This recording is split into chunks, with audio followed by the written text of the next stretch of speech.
حضور علیہ الصلوۃ والسلام کی شریعت قیامت تک باقی رہے گی۔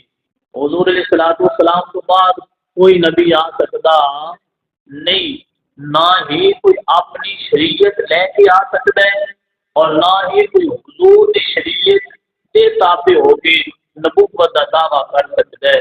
ایسا عمل قیامت تک ہو سکتا نہیں۔ 1,24,000 کم و بیش نبی جو دنیا سے آئے، وہ آج بھی نبی نے کسی ایک نبی کی نبوت کا ممکن دائرہ اسلام تو نکل جاتا ہے۔ انبیاء جو اللہ تعالیٰ نے جنہوں نے نبوت عطا فرمائی ہے وہ آج بھی نبی نے، لیکن آخری نبی حضور علیہ الصلوۃ والسلام صاحب شرف و کمال، نبی مختار، رسولہ میں تاجدار، امت غمخوار، خدا دے یار، نور الانوار، جناب احمد مجتبی محمد مصطفیٰ صلی اللہ تعالی علیہ وسلم، آپ آخری نبی ہیں۔ آپ کے بعد قیامت کا کوئی نبی آ سکتا نہیں۔ یہ ہے مسلمانوں کا بنیادی عقیدہ۔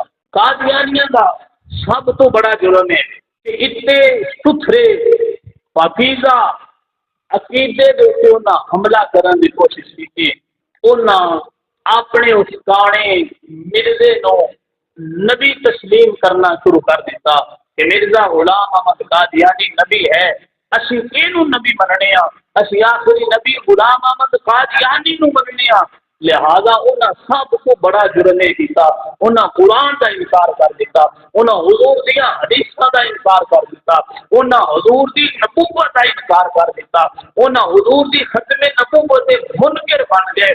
ان ساری چیزاں کا انکار کر کے سب تو بڑا جرم انہاں یہ کیتا، انہاں اپنے مرزے نو نبی بن کے عقیدہ ختم نبوت دیاں جڑاں کھوکھڑیاں کرن دیاں شروع کیتیاں۔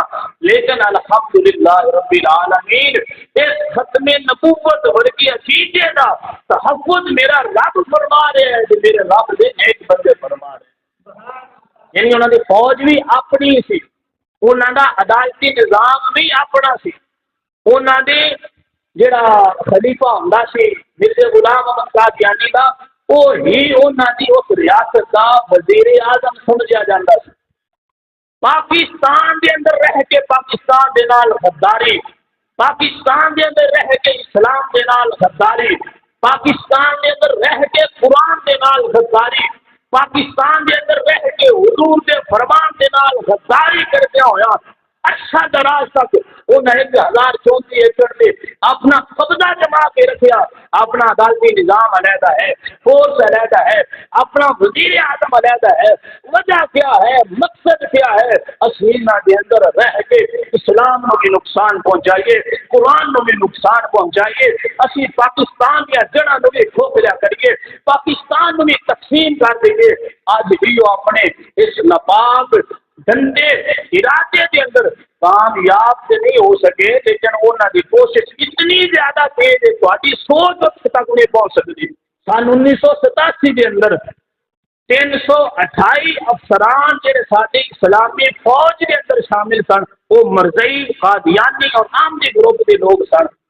انہوں کا کلیدی عہدے قابل سن اور اتنے اپنے اثر رسوخ شرم رکھدیا ہوا وہ کوشش کر کے کبھی قرآن تحریف کر رہے ہیں۔ اگلا جمعہ انشاءاللہ العزیز تانوں مزید انہاں دے جرائم تو پردہ اٹھاواں گے۔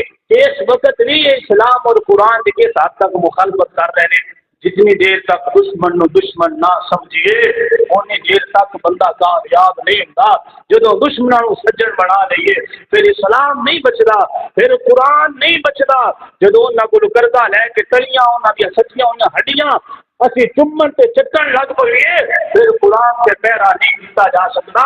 اسلام قرآن اور پاکستان دے اوتے پہرا دین واسطے بندے دا غیرت مند ہونا ضروری ہے۔